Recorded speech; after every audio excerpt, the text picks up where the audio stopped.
I have here one of my favorite weeds. I think they're so pretty, and they come up early in the spring. It's called purple dead nettle. Interesting name for a plant that, here's what it looks like all around. It has a little purple top. There's also a white nettle. I've never seen it, so you may have it in the area, but your area, but I don't have it here, so I'm not going to deal with that.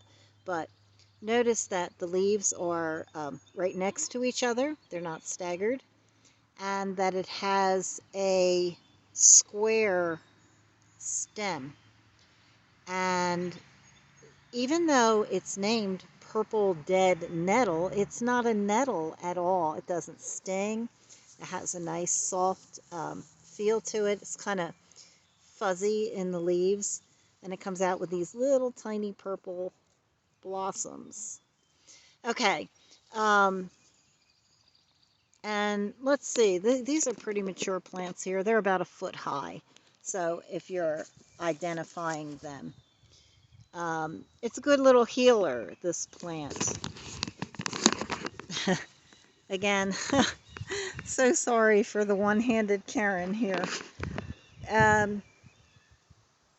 One of the things when you're picking purple dead nettle you have to be really careful of is the ants like it. Any herbs that have flowers in them, the ants like. So what I'm going to do is pick these, and then I'm going to soak them in water. I'll bang them around, try to get the ants out of there, and then I'll soak them in water so the ants will come out. They'll escape.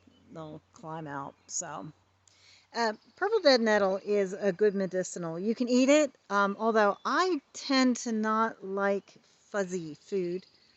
So that's just my preference, but you can eat it, stem and leaves and flower.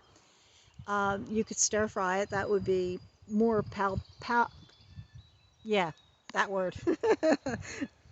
Easier to take food wise, but I just think it makes the best tea. It doesn't have a really strong flavor at all. Um, it tastes green. I don't know what else to say, but it is an astringent and diuretic and purgative. It's a cleanser for the body. One of my favorite um, herbalist is called She Is of the Woods, and she says it'll make you poop, so don't eat too much of it or drink too much of it. And I've really not had an issue with that with purple dead nettle. It's just a healer. So anyway, if you might want to try it a little bit at a time. It's also anti-inflammatory, antibacterial, and antifungal, which that's what I'm more interested in right now with this plant, and I've been drinking it in a mixed tea, um, as it does have anti-inflammatory properties, and right now that's what Karen needs, is to have inflammation under control. And so this has been a wonderful helper and a wonderful friend. One of the things that I also just learned about it is that, like yarrow or plantain, you can make a paste out of it, and say you have a minor bleed, you can put it on there and it'll actually help stop bleeding. So I thought that was a very interesting um, benefit to the plant. So here we go. There it is again.